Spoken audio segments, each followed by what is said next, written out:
Welcome, my name is Bart and welcome to this fantastic Flash tutorial hosted on tutorialbait.com. In today's tutorial we are going to create a simple yet effective sound player. Basically we are going to load up an MP3 file into Flash and play it back whenever the user hits the play button. So it's going to look something like this. Control Enter. We hit the play button, it changes into a pause button. We hear sound and we can pause it. We can continue playing, we can pause it, continue playing and hit stop, and it starts from the beginning. Very simple, very effective. So let's jump right into Flash. Control N, create a new Flash ActionScript 2.0 document, and let's start working. So we basically need two layers. We're going to create layer 1, which is called controls, and layer 2, which is going to be named actions. In layer 1, which is called controls, we are going to create two buttons, a stop button and a play button. So we're gonna get rid of the stroke color, we don't need the stroke color, and we're just gonna use the fill color. Holding down shift, I drag and that creates a rectangle. Pretty simple. That's our stop button.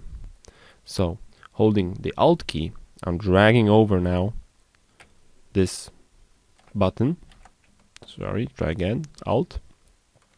And that creates a duplicate. Now we need to change this duplicate into a play button. So to do that, we select the subselection tool with the shortcut A, click on the object, hold down shift and drag. We get a little snap button here. We drag until it snaps basically. Now we have to click here, click again, and drag this point right up. That creates a little kind of, we can hold down shift and design our play button so it looks nice and sexy. Alright. So we have two buttons right now. We need to convert these things into symbols, some kind of symbols. We call them in Flash movie clips. So we need to create a movie clip for this one, which is button play, and this one, which is button stop. So we select the play button, hit F8. A dialog box comes up and says convert to symbol, and we want to convert it into movie clip. So make sure movie clip is selected, registration is top left, and let's type play BT. We need to do the same with the stop button. So we select it, hit F8 and type in stop BT. So right away when we create these symbols, it's very important to do the instance name. So right here we have an instance name. So we have our stop button selected, so we're going to just type in stop underscore BT, and we're going to do the same with the play. So we're just going to type in play underscore BT and hit return. So we have two objects right now and we have to script them in actions. So let's jump into actions and jump right into ActionScript. So let me just get this right here. Alright. So to create a new sound object we need to use a variable to describe that sound. So we're gonna write here code. Well, this is not actually code, this is comments. I can do whatever I want here and Flash won't take this into account. So just to make sure we're on the same track, I'm going to write here creating a sound object. This will allow us to load external sounds and control them with Flash. Alright, so var, this is actual code now. My sound, which is the name of my variable, and let's just give it a sound. It's a sound. So Flash is asking what kind of variable is this. So this is a sound. And we need to do equals new sound. So this defines Flash a variable of a new sound. We need another variable, a very important one. A variable that's called isPlaying. IsPlaying is basically going to detect whether the user is playing the music or is it stopped. So var is playing, and this should be a boolean. It's called boolean for a reason, because it means either false or true, yes or no. That's it, 1 or 0, nothing else, nothing more, nothing else. So it's just a false. We're gonna set it to false for the beginning because we don't want it for true at the beginning. So is playing is set to false. When the user will hit the button, it's gonna set it to true, so Flash knows whether the music is playing or not. Alright, so we need one more variable, very important one, and it's called position. So we're just gonna call var pos, which means position, just a shortcut. You can call it whatever you want. And then we're gonna give it a number, a value of 0 equals 0.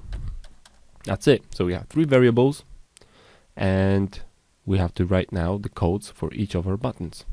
So let's actually load up our sound from our directory, from a folder or wherever we find our MP3 files. So my sound, this is our variable that we defined up just a second ago, and let's give it a load sound. Flash helps me here with this, and in a semicolon let's write sounds.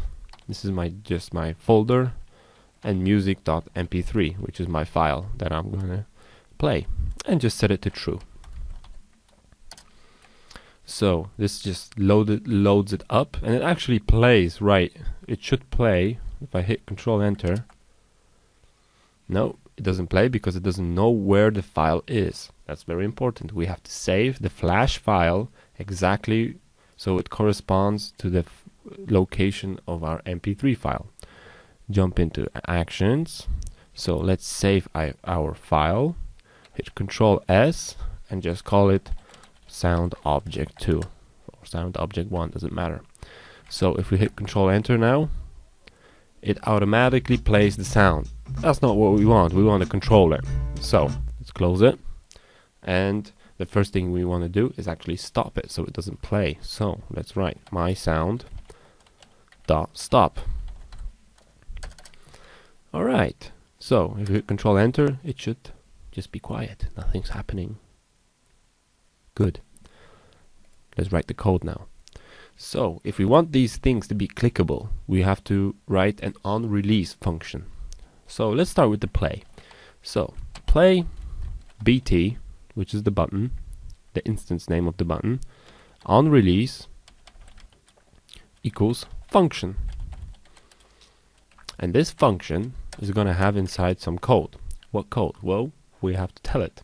So we're going to actually do an if statement here. So if is playing is equal to true, then do something. What we do want it to do is launch the sound, basically. Well, actually not. If it's playing, we don't want it to launch any new sounds. We just want it so it knows what to do. So if playing is true, then my sound, stop it, and set is playing to false. That should make it do what we want. I'm going to explain this in a second if you don't get it. We need 2 more things. We need to define the pos, which is the position, and we're just going to basically grab it. So we're just going to say my sound dot position. So pos equals my sound dot position, and that basically gives us the position of our playhead.